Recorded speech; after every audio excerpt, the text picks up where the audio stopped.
नमस्कार शेतकरी बंधूंनो, स्वागत आहे आपले समृद्ध शेतकरी या यूट्यूब चॅनलमध्ये। आज दिवसभरामध्ये तुरीला कोणत्या बाजार समितीमध्ये किती भाव मिळाला ही सविस्तर माहिती आपण या व्हिडिओमध्ये बघणार आहोत।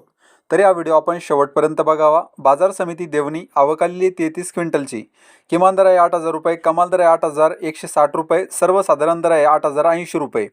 बाजार समिती हिंगोली जात आहे गज्जर आवकालेली 500 क्विंटलची, किमान दर आहे 7,450 रुपये, कमाल दर आहे 8,200 रुपये, सर्वसाधारण दर आहे 8,100 रुपये।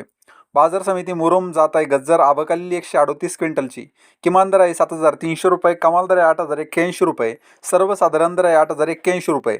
बाजार समिती गंगापूर जात आहे काळी आवकालेली 3 क्विंटलची, किमान दर आहे 8,140 रुपये, कमाल दर आहे 8,180 रुपये, सर्वसाधारण दर आहे 8,140 रुपये।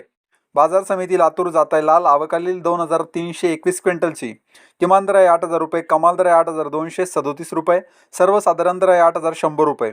बाजार समिती अकोला जात आहे लाल आवकालेली 2,329 क्विंटलची, किमान दर आहे 7,150 रुपये, कमाल दर आहे 8,155 रुपये, सर्वसाधारण दर आहे 8,075 रुपये। बाजार समिती अमरावती जात आहे लाल आवकालेली 7,905 क्विंटलची, किमान दर आहे 8,000 रुपये, कमाल दर आहे 8,200 रुपये, सर्वसाधारण दर आहे 8,100 रुपये। बाजार समिती हिंगणघाट जात आहे लाल आवकालेली 4,746 क्विंटलची, किमान दर आहे 6,500 रुपये, कमाल दर आहे 8,500 रुपये, सर्वसाधारण दर आहे 8,200 रुपये। बाजार समिती औराद शहाजानी जात आहे लाल आवकालेली 159 क्विंटलची, किमान दर आहे 7,850 रुपये, कमाल दर आहे 8,350 रुपये, सर्वसाधारण दर आहे 8,225 रुपये। बाजार समिती दूधनी जात आहे लाल आवकालेली 346 क्विंटलची, किमान दर आहे 6,000 रुपये, कमाल दर आहे 8,065 रुपये, सर्वसाधारण दर आहे 8,034 रुपये। तर हे होते महाराष्ट्रातील ताजे तूर बाजार भाव। हा व्हिडिओ जर तुम्हाला आवडला तर व्हिडिओला लाईक करा व चॅनलला सबस्क्राईब करा। धन्यवाद।